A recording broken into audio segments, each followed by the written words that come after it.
मिथिला संगीत धाम पर अहाँ सबके स्वागत कर रहल छी। हम अमृता झा एकटा और सामा गीत गाबि रहल छी। अहाँ सबके गीत नीक लागै तो वीडियो के लाइक करब और केहन लागल कमेंट में कहबै। जे ई चैनल पर नया छी हुनका से आग्रह है कि चैनल के सब्सक्राइब करू। जय मिथिला, जय मैथिली।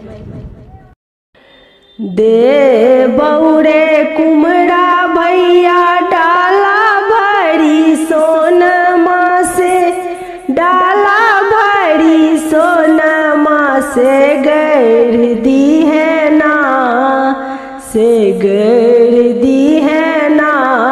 कुमरा सामा जोड़ चाके बासे गढ़ दी है ना, कुमरा सामा जोड़ चाके बा।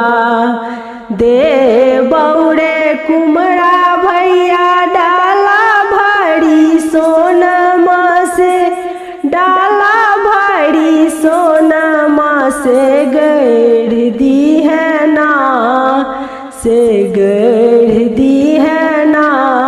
कुमरा सामा जोड़ चाके बासे गढ़ दी है ना, कुमरा सामा जोड़ चाके बा। हम तोरा से पूछै छी बहिनी से बड़की बहिनी, बहिनी से बड़की बहिनी कौन फलना, से कौन फलना। होय छै सामा खेलेला से कौन फलना, होय छै सामा खेलेला से।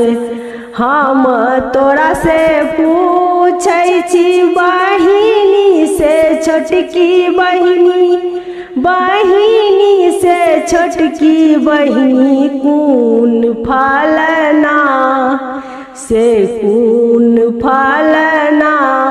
होय छै सामा खेला क से कौन फलना, होय छै सामा खेला क। सासुरा में होय छै कुमरा आना धन लक्ष्मी से, आना धन लक्ष्मी से। नहिरा में होय छै ना, से नहिरा में होय छै ना।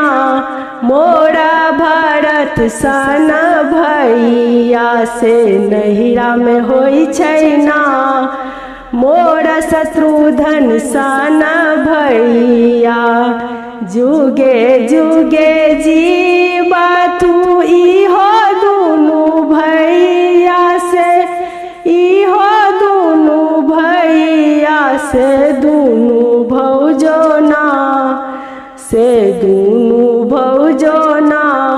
पहिरति कामी सिंदूरवा से दुनू भौजो ना, पहिरति कामी सिंदूरवा।